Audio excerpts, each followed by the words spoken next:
point? What if I can't commit? What if I feel overwhelmed by their stories? What if I just can't remember? What if I'm not a good enough actor? What if it's too painful? What if they don't open up to us? What if I dream about it? What if I miss something? What if I'm not a survivor? What if I laugh because I'm uncomfortable? What about if my story abandoned the students? What if I'm not good enough? What if I'm a lousy performer? What if I don't do their stories justice?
Ready?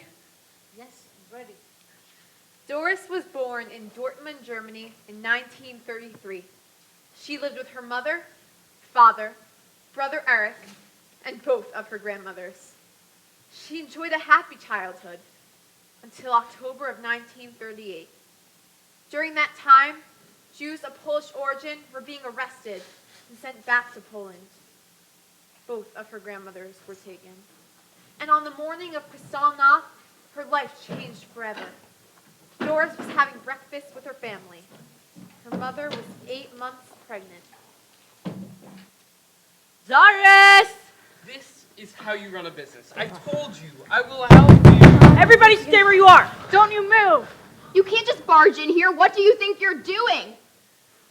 You dirty Jew. Who do you think you're talking to? Stop. All you Jews are the same. Just don't know when to shut up. Stop! Please! Don't touch my husband! Get away from him! I will never, for as long as I live, forget how brave my mother was in that moment. After that morning, we went to the police station to report what had happened. When we returned home, everything was destroyed. It was in that moment that we knew we had to leave. My mother tried twice to sneak us out of Germany. Eric and I fled to Belgium and met my father. My mother met us in 1939 after giving birth and placing my sister Miriam with a Jewish family in Amsterdam. While living in Belgium, my mother had another child, my baby brother Leo. All this new life surrounded by all this death. In 1940, the Germans invaded Belgium, and once more we fled. We hid in the south of France until the Vichy government gave orders to deport all Jews to camps. We were deported and spent a year in the Agde camp and the Riefsaft. Mama, I'm so hungry. I haven't eaten in 2 days. And my head won't stop itching. Doris, don't scratch. It's lice. Madam Shiner, Yes? I'm Madam Solomon. I work for the OZ. We're a Jewish-French humanitarian organization. The Vichy government has allowed us to come into camps and take the children and find them Jewish homes until the war ends. Madam Shiner, this may be the only way to save their lives.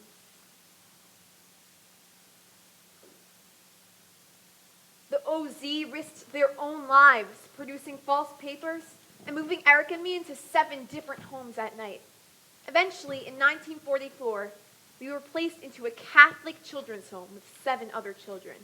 We were given new names, Dorothy and Etienne. You all must get comfortable with your new names. Do not talk about your past. If any German officers stop you, tell them your new name and show them your papers. Doris, I need you to look after little Elizabeth and practice with her, okay? Okay. Elizabeth, what's your new name? My name is Elizabeth Summer. No, Elizabeth, that is your old name. Your new name is Elizabeth Saunier. But that's not really my name. It is now. Anyone asks, that's your new name. Let's practice. Eric, help. Hello, little girl. What's your name? Elizabeth Saunier. You got it. Now you just need more confidence. All 8 of us stayed in the Catholic Church for a year, learning the prayers and trying to blend in. I forgot the prayers. Me too. This place is so weird. It's called the church and we have to blend in. Just put your hands like this and pray to God. Which God? Our God or their God? Any God at this point. Just pray. Dorothy, I can see you don't know your prayers. I've been practicing. Apparently not enough. Come back when it's perfect. At the Catholic Children's Home, we were instructed not to write to our parents. We were told a social worker would come every 3 months to deliver our mail, but nobody came. Etienne, where do you think Mom and Pop are? I don't even know. It's been so long. We have to try and write them ourselves. We can't write to them. It's too dangerous.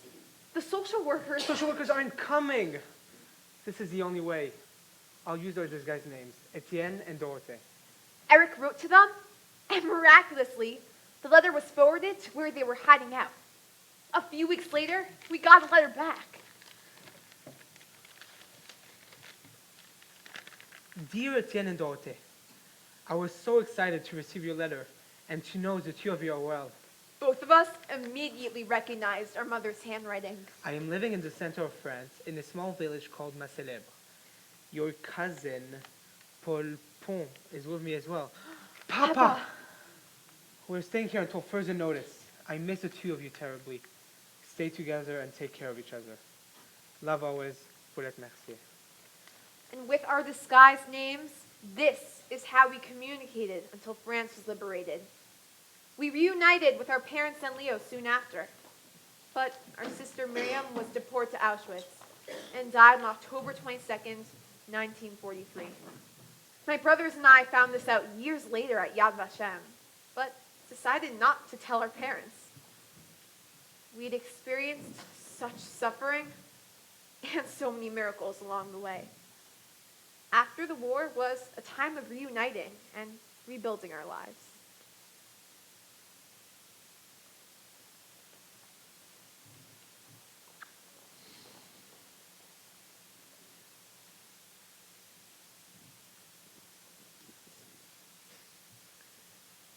The Germans tried to kill me and so many other Jewish children. The odds were almost 100% against us. But my brothers, Eric and Leo, and I survived due to the kindness of our rescuers. Eric and I, hidden by the OZ, We're lucky to find our parents after the war. Each survivor is a miracle of survival. In spite of everything, I think that Jewish child survivors developed a positive life, even though we always had to be on our guard, grow up overnight, and think as very responsible adults. Most of us grew up to be well-adjusted and high-functioning adults. However, even well-adjusted survivors still carry deep, never-healing scars. I can be fully sane during the day and have terrible nightmares at night. My sister Miriam was not so lucky. She was murdered in Auschwitz. She was 4 years old. All children who were hidden by Jewish or non-Jewish families would bond with them, which was the case for my younger brother Leo. He spent the difficult war years with an adoptive Jewish family. Wonderful people, still living in Paris. He is in daily touch with their children. My parents, who had found him after liberation, were faced with removing him, which was a very difficult task, since he was 2 years old when he went into hiding, and 4 after liberation. There was confusion and pain inflicted on all involved. For Leo, we were complete strangers. This was not an ideal environment for a child who had undergone trauma, but here again, he grew up to be a very strong man who has shown tenacity in his determination to live when the odds have been against him. And all this despite the fact that when he returned to us, my family had to struggle with income, housing, unbearable grief after losing my little sister. Now reflecting on my frightening lost childhood, I can't help thinking that the Shoah is beyond human comprehension. The students acting out our stories will continue to preserve the memory of the Holocaust, and I thank them all for bringing our stories to life.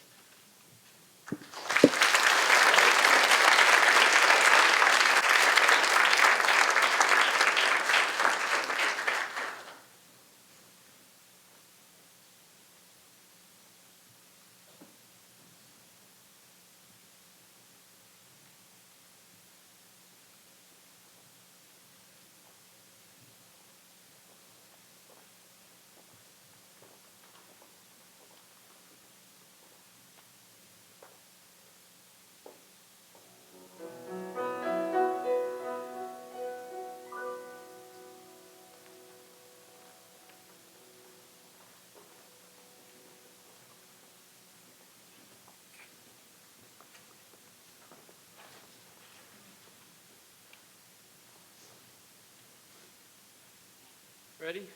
Yeah, I'm ready. Fred was born in 1924 in a town called Ulfeld, Germany. He was an only child, and his mother stayed home with him while his father worked in the cattle dealing business.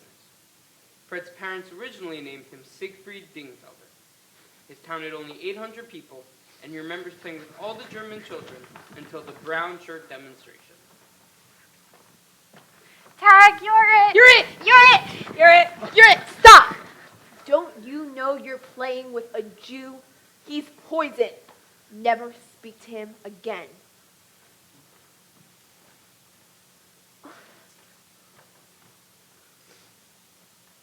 But what's the difference if nothing changes, just I can still play with you. Why can't I be? I'm the same person. Just because I'm Jewish doesn't.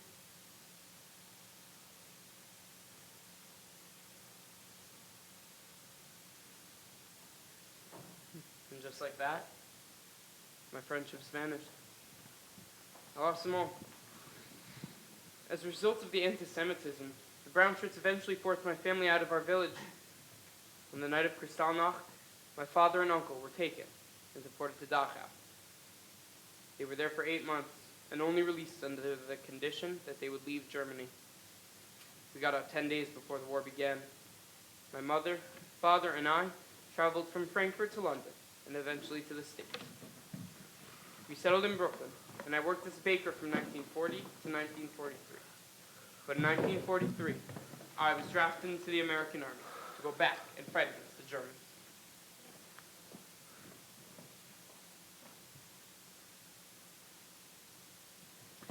This can't be happening. We finally found stability and safety. After everything we've been through, our only son. This is his duty now, Marta, to go back and fight against Hitler. We must be brave. Brave for him, brave for ourselves. I don't know if I can. I can't bear to watch him leave.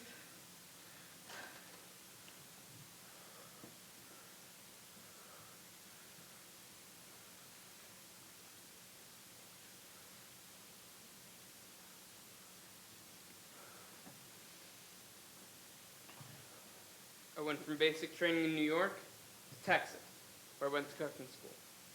I was then shipped to Camp Ritchie to be trained as an interrogator. Before I left, they changed my name from Siegfried Diegenfelder to Fred Fields.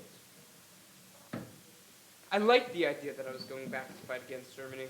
I wanted to go back to my village and find those brown-shirt Nazis. But I was there to do a specific job, not just settle old scores. Name. Rank. Serial number. How many men were in your unit? How many men have you lost? When was your last campaign? If you don't talk, we are going to put a bullet in your head. I'm only a little man. That's what they all used to say. I'm only a little man. How about you dig your own grave, lie in it, and then decide if you're only a little man?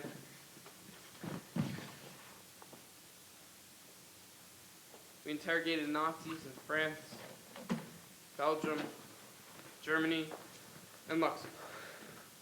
Toward the end of the war, we entered Buchenwald concentration camp.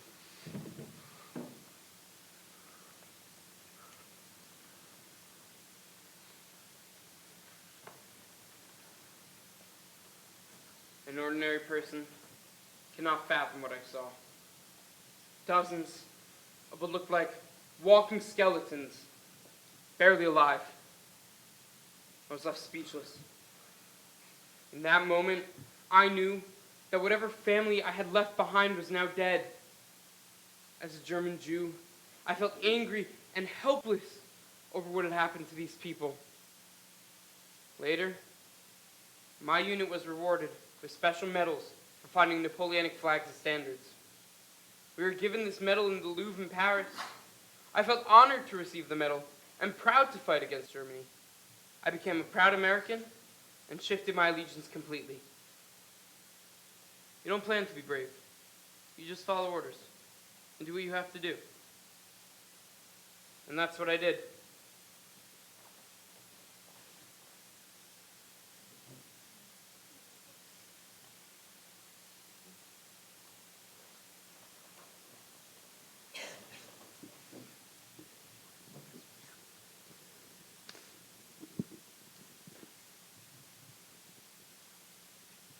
After the degrading experience of 1934 to 1939 under the Nazi regime and my father and uncle being shipped off to Dachau, it was an exhilarating feeling to be afforded the opportunity, even in a small way, to help defeat the monster that Hitler Germany had become.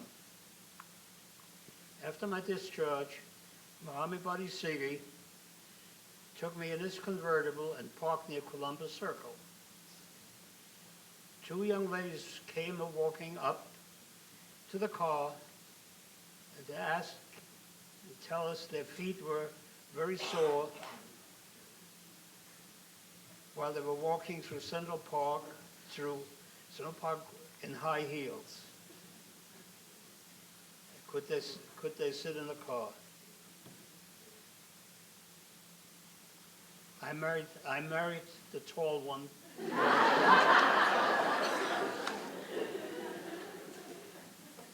We raised three children. Our two daughters graduated music and art, and our son graduated Bronx Science. I worked as a baker and a butcher, and then managed a butcher shop for many years. I eventually opened my own prime beef shop in Greenwich Village. I consider it an honor to have been invited to be part of the Witness Theater and be associated with a wonderful group of students.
Ready?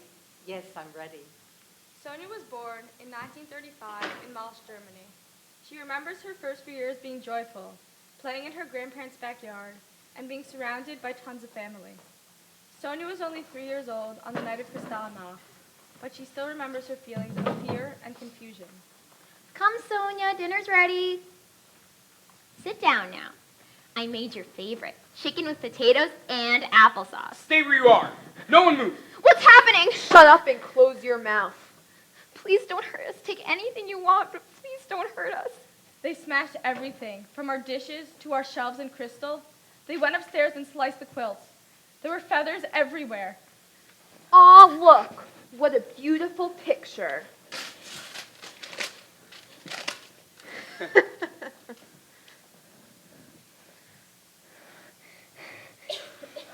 Papa! They killed Papa! They didn't kill Papa, Sonia. They just ripped his picture. Where is he then? I don't know, Sonia. But many Papas have been taken away. Where? I don't know, Sonia. But he will come back, and everything will be okay. I promise. My father was taken to Dachau, but in 1938, if you could prove that you intended to leave Germany, you were released. When my father returned home, we scrambled to get tickets out of Germany. But at that time, nobody wanted to admit the Jews. Then my parents found out that Cuba was issuing landing permits, and we could stay there until the quota numbers were called by the U.S. So on May 13th, 1939, 937 Jews boarded the St. Louis ship.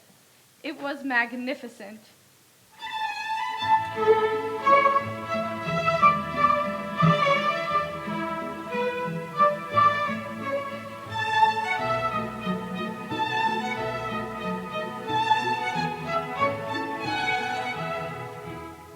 Wow. I've never seen something so beautiful in my life. And everyone is so nice.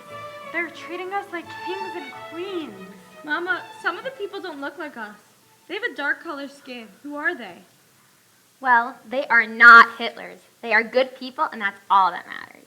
Ladies and gentlemen, boys and girls, this is your captain speaking. Welcome to your first day on the St. Louis. If you need anything from our staff and crew, do not hesitate to ask. We are here to serve you. We should be arriving at our destination, Havana, Cuba, in 2 weeks.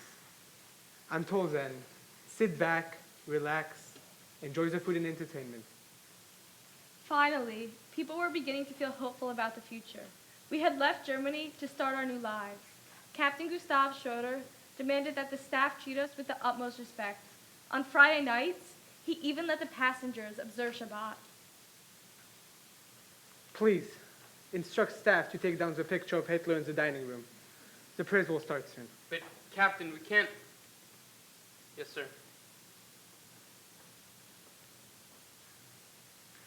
Baruch atah Hashem Elokeinu melech haolam borei peri hagafen.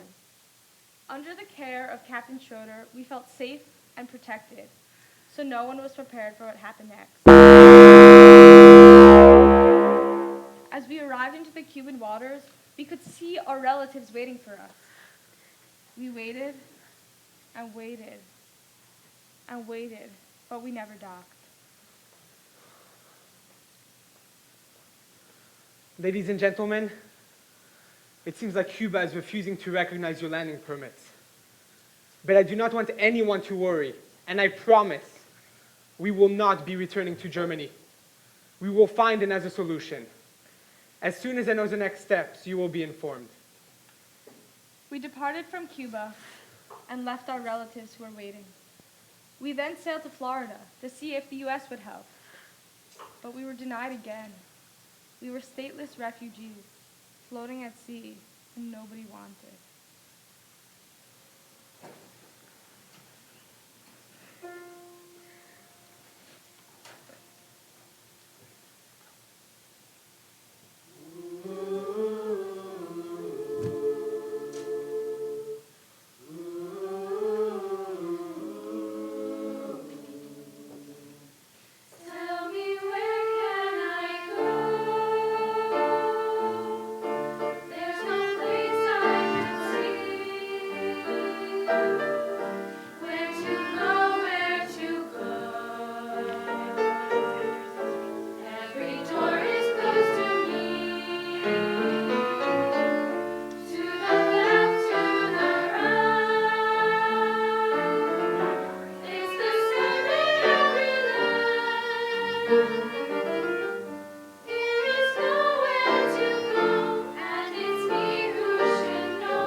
Captain, what will we do?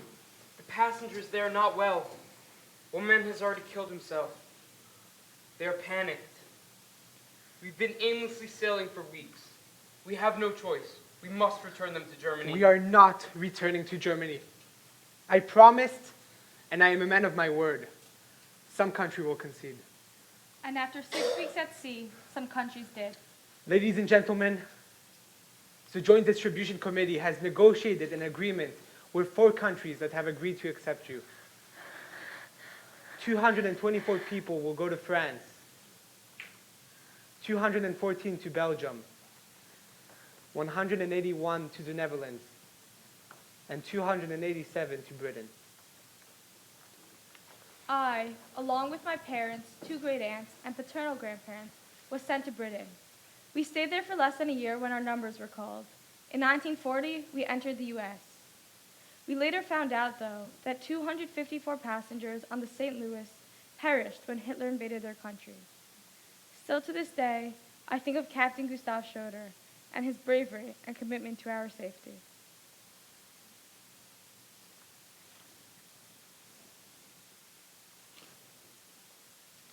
How fortunate my family was to rebuild our lives in the USA, along with most of our extended family. But my maternal grandparents met their cruel death in Auschwitz after their incarceration in Gurs and Camp de Mille. Our family increased with the birth of my sister, which made me very happy. My father struggled with health issues and passed away at age 52. My mother, an elegant woman, directed her love and energy to my sister and me. She made it possible for us to attend the excellent CUNY colleges and to earn advanced degrees so that we would be able to take care of ourselves and be independent. I've been married to my husband for 56 years. We have a daughter who made Aliyah with her husband and 3 children. Our son, wife, and 2 children live in New York City. We are blessed with our family. And what about Captain Schroeder and the other passengers on the St. Louis?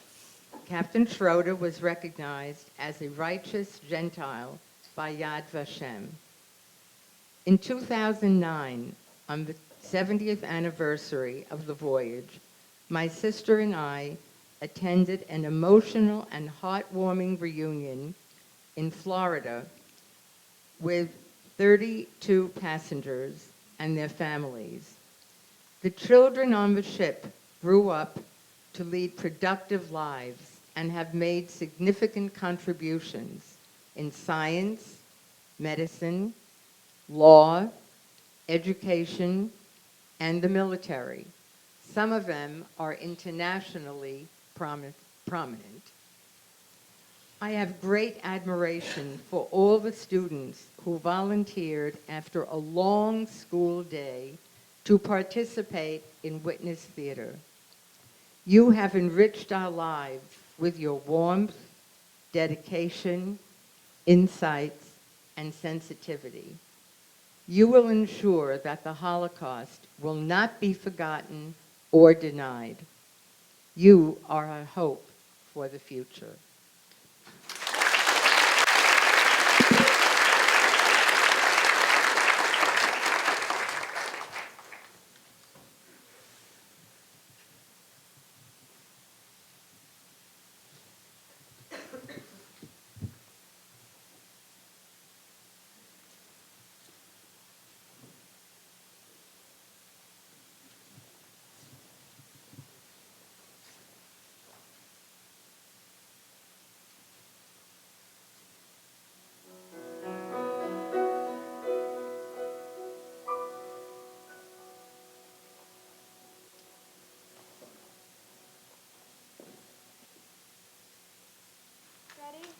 Ready? Hélène was born in 1932 in Paris. She lived with her mother, father, and older brother, Jacques. Hélène always had a wonderful imagination and spent her younger years playing with all the children from the neighborhood. Elaine, come. We're going up the hill. All right, everybody. We must be very quiet on our long journey. Come on. Shh. Shh.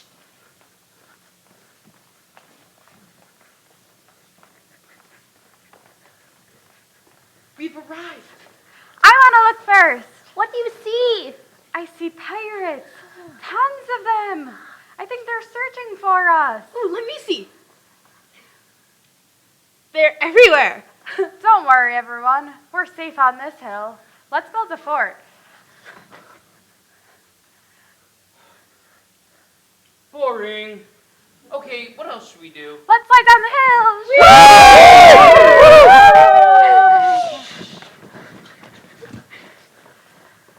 A few years after this, Jews had to start wearing the star.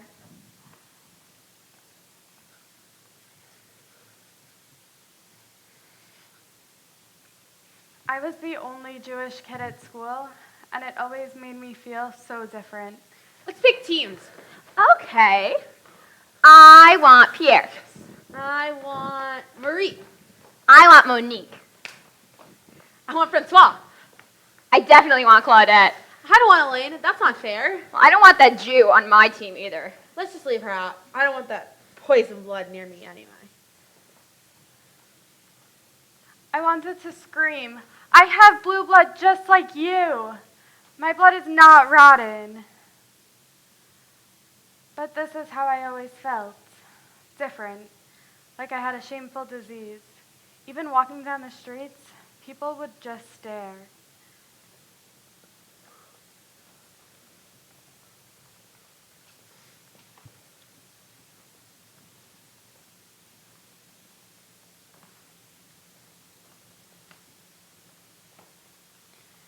I felt like a beast at a zoo.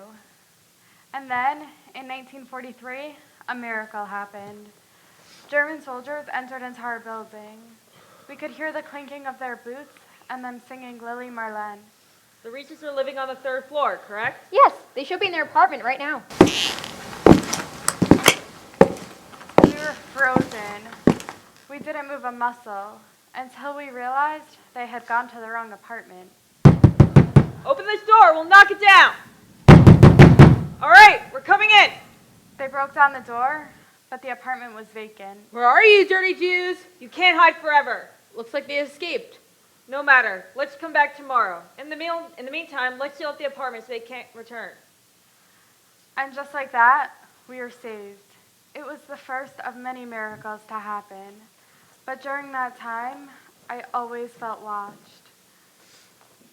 Like at any moment, we'd be taken away.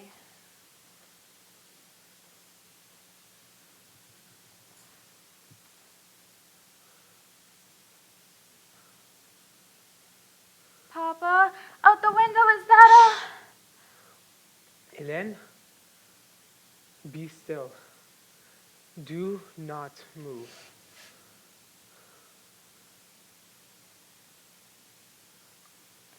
I was petrified, scared to move, scared to breathe. It was the first of many miracles to happen, but during that time, I always felt like something horrible would happen. This is what so much of my childhood felt like, ashamed and fearful that I could be killed at any moment.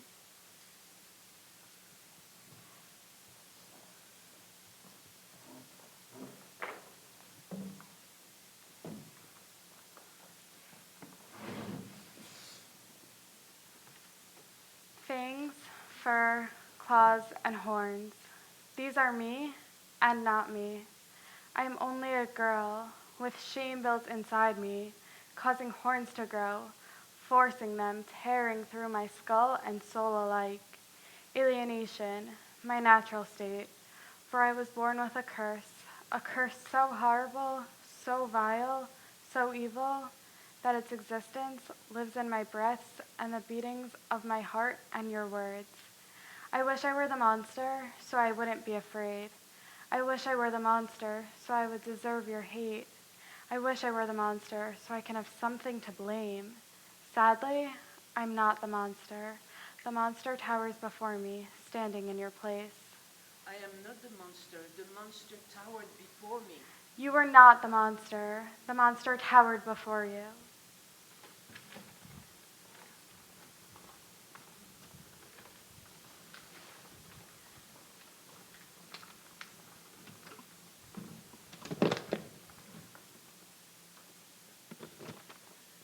I was born in Paris and was raised there during the war. I then came to America in 1959. I was married for 52 years and I have a son and 5 grandchildren. The war did not leave me bitter or angry towards the world, but rather gave me a feeling of compassion towards people and those who are suffering. We never know what people went through or what they are going through. It taught me not to make a big deal out of trivial things that are unimportant. I believe that people should be judged for what is in their minds and what is in their hearts, rather than based on religion, race, age, or gender.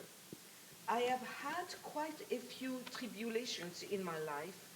The most atrocious was when 3 years ago we had a huge fire in our apartment in Riverdale at 6:30 in the morning.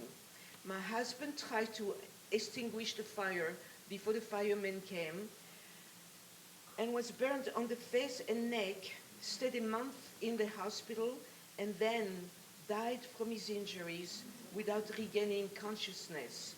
He's my hero. He wanted gallantly to save my life and our belongings.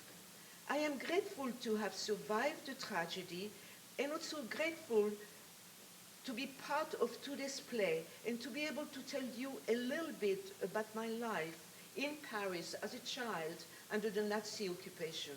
Thank you all for coming.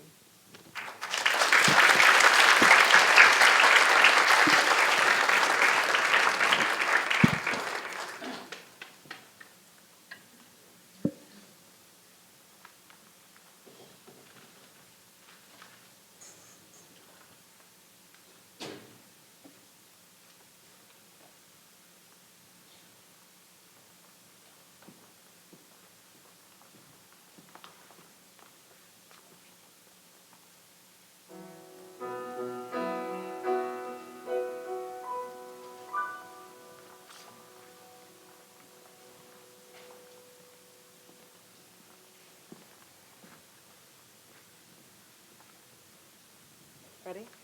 Ready. Madeleine was born in 1928 in Paris. She was an only child. Her parents were born in Poland and met in France. Her father came to Paris from Vienna to study medicine. He was an intellectual at heart who loved music and enjoyed German philosophy. He was so gentle, so kind. He was my hero. Madeleine! Yes, Papa? Come. Listen to this beautiful Viennese waltz with me.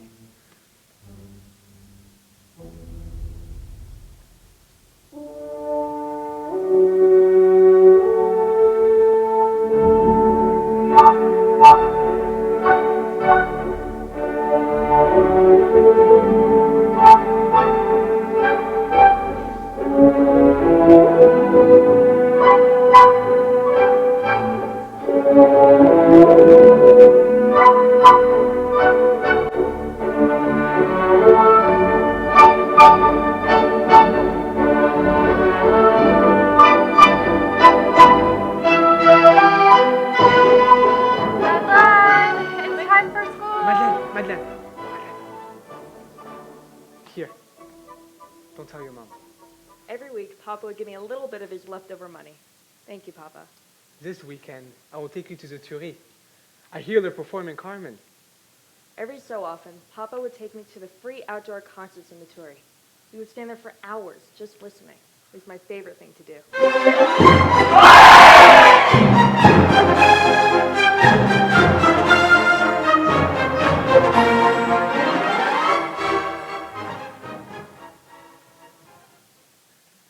My father never thought that the Germans would conquer France.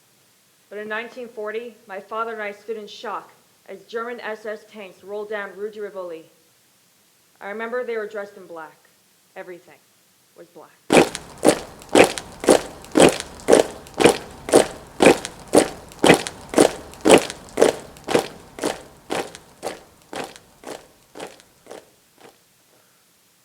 Papa, who are they? What's happening? He stood there in silence, not saying a word. In the next few days, all the Jews in France had to register and were forced to wear the yellow star.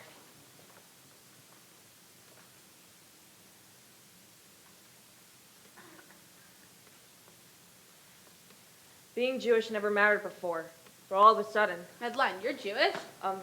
Yes. Oh, you dirty Jew. Disgusting. Filthy. Jew pig.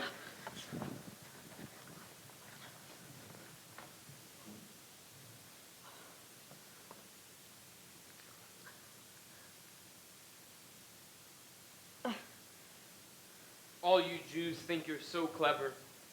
If I ever see you take that star off again, I will arrest you on the spot and make sure it's sewn onto your skin.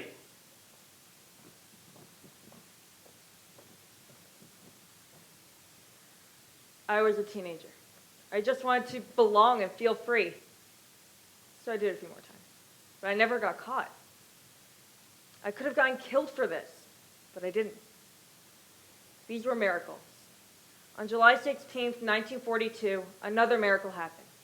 The French police came to our building and banged on our doors. My father was hiding out, and my mother did not answer. Jewish families were evacuated from our building that day, but we were left untouched. A few days later, it was decided that my father would head for Spain, and my mother and I would hide out. My last memory of Papa, standing at the top of his stairs. Papa, wait!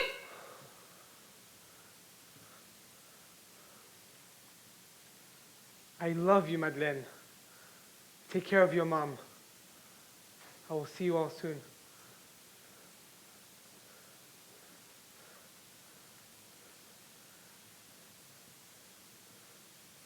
I knew in the depths of my heart I would never see my father again.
found out in 1945 that my father had been arrested on his way to Spain, was sent to Rivesaltes-Vengers, and was eventually deported to Majdanek, where he died.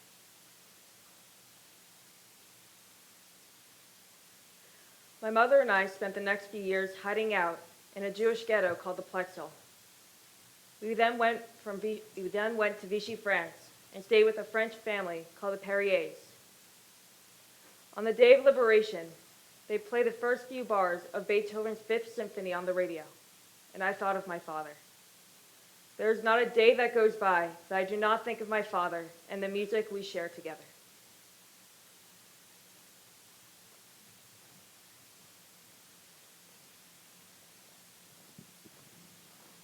This war left me emotionally scarred.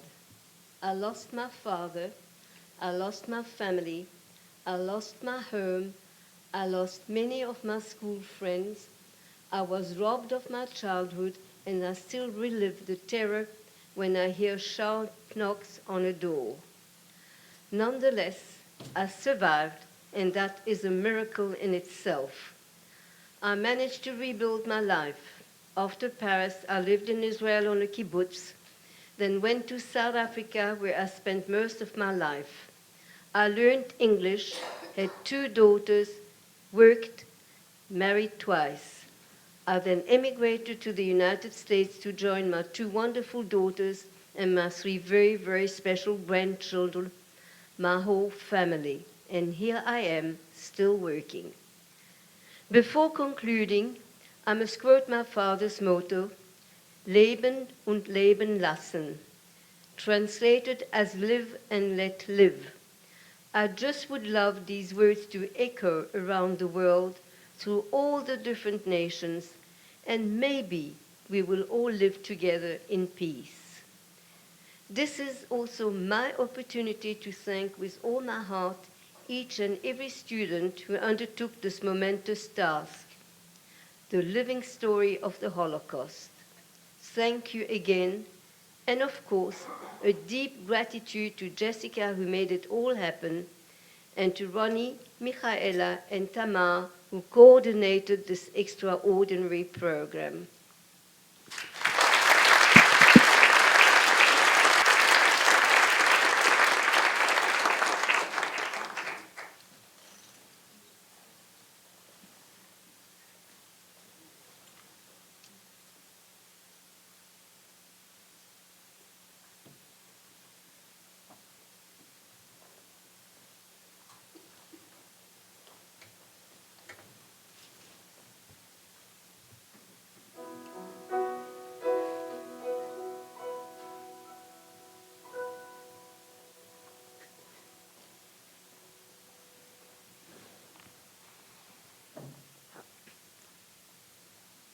Ready? The war started in Russia in 1941. Galina wasn't born yet, but her brother Vladimir tells her that they came to occupy her city on the 2nd day. Immediately, her family fled and went into hiding. Tied up horses, we must leave now. But Boris, we must gather our things! There's no time. We need the money! No time. I want to protect my animals! Listen to me, everyone. The Nazis have invaded. They're going into people's homes, taking them to cages, and deporting them. We must leave now. They left the house with nothing, making their way towards the middle of Russia. Then, in 1942, my mother got pregnant with me. This was not the time to have a baby. My mother told me years later that they had agreed to end her pregnancy, but they were scared that they would kill her in the process. So they didn't, and now I'm here. But I think I felt those feelings my entire life. My family returned to our city in 1944. After the war, the anti-Semitism only got worse. Who knows what 20 plus 48 equals? Anna. 68. Good. Who knows what 34 plus 78 equals? Dina. 112. Good. And who knows what 87 plus 274 equals? Mila. 361. Very good, Mila. That was a hard one. This is Mila. She was my best friend. She was my only friend. Mila and her family didn't really like Jews, so that made for a complicated relationship. But her family was kind to me, inviting me over for dinner. Our family was poor, and I always loved to eat. Still, to this day, that friendship confuses me. Galina, why isn't your hair braided? I don't know. I just like to keep it down. Oh, you Jews never think you have to follow the rules. That hair better be braided by tomorrow. Class dismissed. Mila, why won't the teacher ever call on me? Why don't you try braiding your hair and following the rules? The anti-Semitism was everywhere. It was like a virus. It forced me to put my shoulders down, always looking at the ground. Hey, Mila, see me during math today? I know. Pretty incredible. Like, I knew all the answers. Oh, hey! Watch where you're going. You think you could just bump into people like that? I'm sorry, I didn't mean to. Yes, you did, you dirty Jew. You Jews think you can do anything you want. You're disgusting. Kill the Jews. Save Russia. Galina, it's late. I gotta get home for dinner. Mila just left me there. I was bleeding everywhere. The kid broke my nose that day. It changed the shape of my nose forever. Time passed, and the anti-Semitism continued to get worse.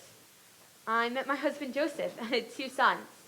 Then, in 1975, my cousin Leonard came from America, and everything was about to change. I can't believe the hotel manager wouldn't allow you up to my room. We are Jews, Leonard. This is very common in Russia. We don't have the same rights. But that's ridiculous. That's how we are treated. Let me show you what I brought from America. Gum! Cartons of cigarettes. American clothing! Oh, Leonard, you are so generous. How can we ever repay you? These are gifts. Repaying me is not necessary. But I think you should consider taking your family and moving to America. This is no place for Jewish people. I could not stop thinking about what Leonard had said. Joseph, I want to go to America. What, are you crazy? Something has to change. But we don't know the language. We don't have any money. Our life is here. Life? You call this life? Fearing that at any moment we could be hurt or killed, living with our head and shoulders down? I want to live in a place where I can feel proud to be Jewish. Don't we deserve that? Don't we?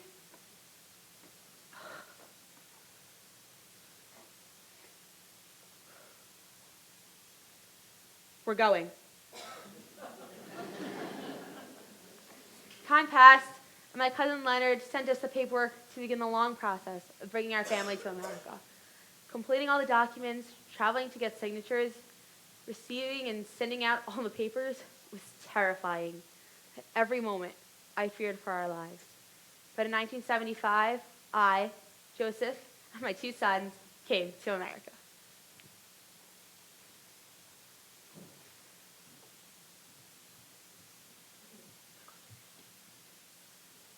While I was not liberated from concentration camp, I feel that my liberator was my husband's cousin, Dr. Leonard Levin.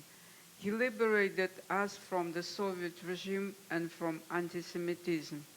And he gave us the same opportunity to achieve the American dream that he himself worked so hard to attain. To him, I am forever grateful. My husband Joseph and I raised 2 wonderful sons, Leonard and Izzy. Leonard married Ina and Izzy married Diane. And I have 4 grandchildren, Michael, Jessica, Sasha, and Sophia.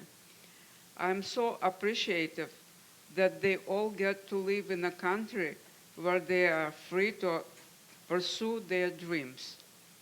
I'm happy in this country and I appreciate this country. Some people will always let you know you are different. I know I can't blend. I don't want to blend. I'm very proud Jew. I'm a Jew. I'm a very proud Jew. And I believe that kindness and being a good person is the only thing what matters. Galina has stopped putting her shoulders down like she had in Russia. My shoulders are straight now. Well, at least as much I can straighten them.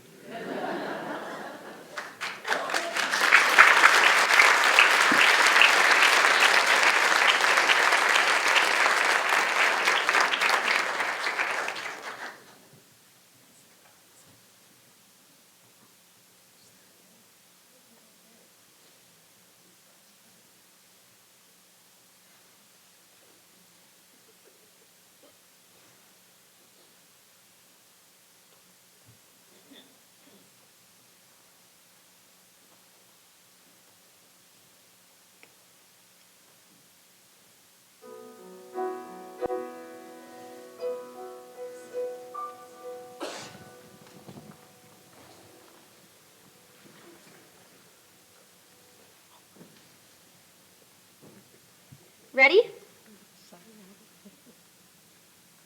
Adele was born on July 4th, 1928, in Zamość, Poland. She was the seventh of 8 children: Sam, Morris, Miriam, Molly, Hannah, Mendel, and Ellie. Her family was extremely close, and she looked forward to Shabbat every week when they could all be together.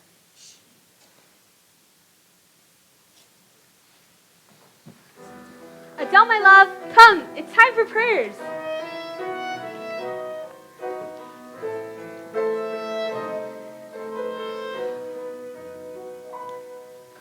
Shalom Aleichem, Malachei Hasharet, Malachei Elyon.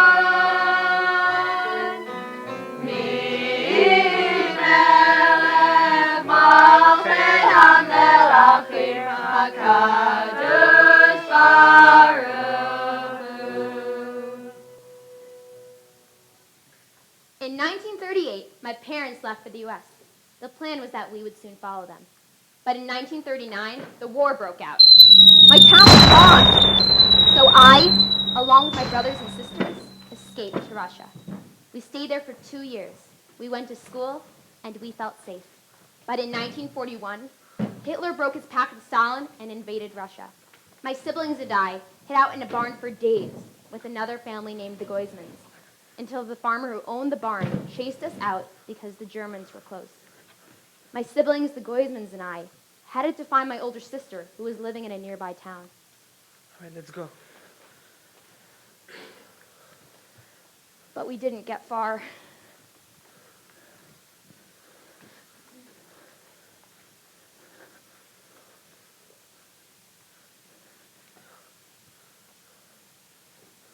Halt!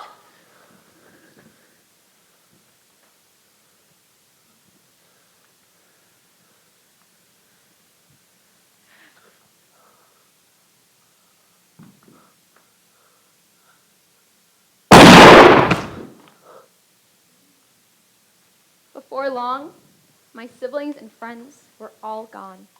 We were completely on our own. It was just me and Miriam left. We had no choice but to continue moving forward. We traveled by foot for weeks until finally reaching a city. Miraculously, we both found false papers and lived under German alias for the next 3 years. My name became Lydia Godeska. Adele, we must separate. It's too dangerous to stay together. We can't leave each other. We're all we have. It's safer if we separate. We have papers now. I will see you again, Adele. I promise.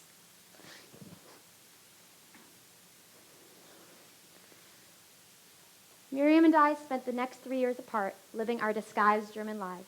During this time, I worked for multiple Germans, but Mr. Kaiser, a Nazi, took a special liking to me and treated me like his daughter. I told him I was an orphan. Lydia? Lydia, you're such a good little Nazi. You can always find a job for me. Thank you, Mr. Kaiser.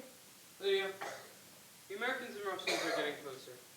I don't know what will happen, but if we get separated at the front lines, remember the Weiler village in Germany. This is where I'm from. Come, and I will find you employment. Mr. Kaiser and I did get separated, but I managed to find his village, where he found me employment once again. He took me around, introducing me to everyone.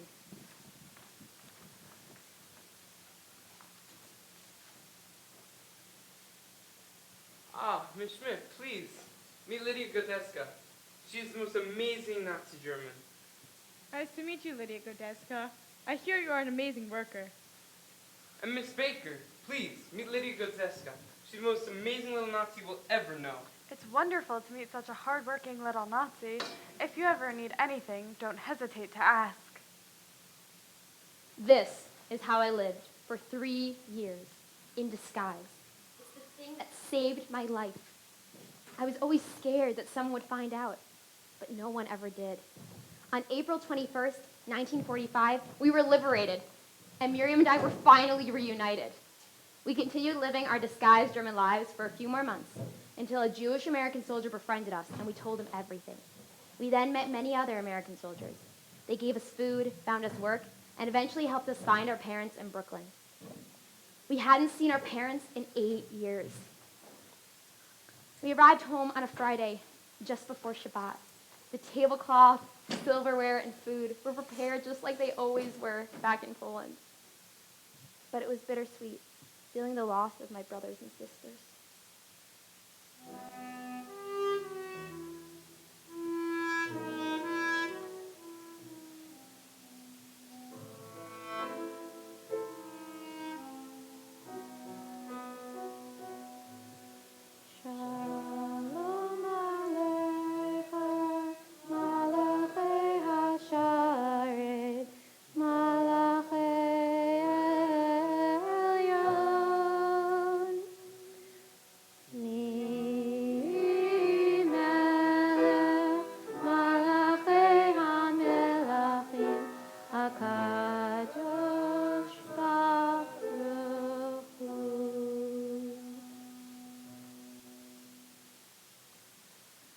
That night, my mother slept in bed with us,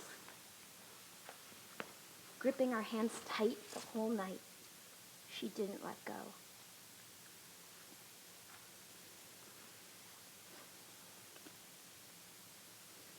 We just wanted to live. My sister was the one who pushed me to have hope. Somehow, some way, Miriam and I survived.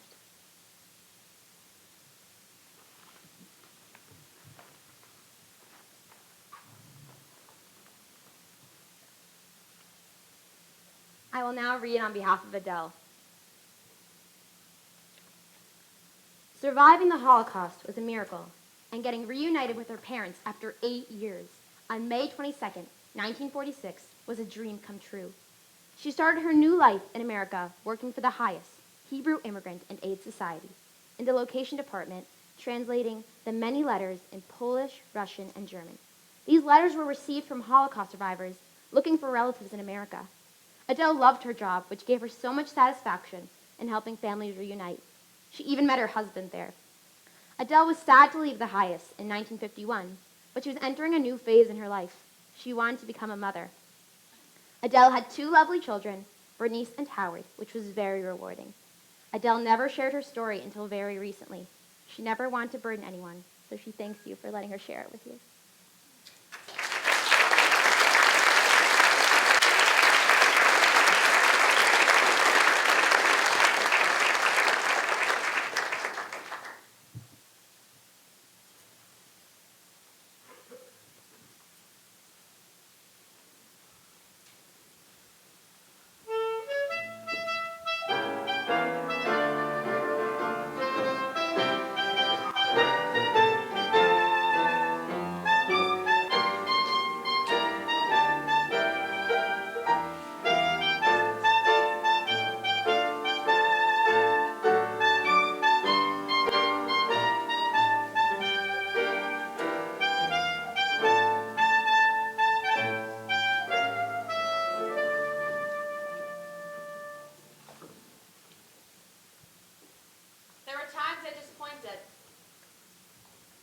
There were times that it was hard to commit. There were times I felt overwhelmed by their stories. There were times that I just couldn't remember. There were times I felt like I wasn't a good enough actor. There were times when it was very painful. There were times where they didn't open up to us. There were times when I did dream about it. There were times that I missed something. There were moments when I didn't feel like I'm a survivor. There were times when I laughed because I was uncomfortable. There were times I felt like I burned the students. There were times I didn't feel good enough. At times I feel like a lousy performer. There were times that I felt we weren't doing their stories justice. And yet, we succeeded in telling these stories today. And yet, we survived. Thank you for sharing your stories with us. Thank you for hearing us. Thank you for hearing me. Thank you both for come to see me. Let's all, with shoulders back and heads held high, commit to never forgetting these stories.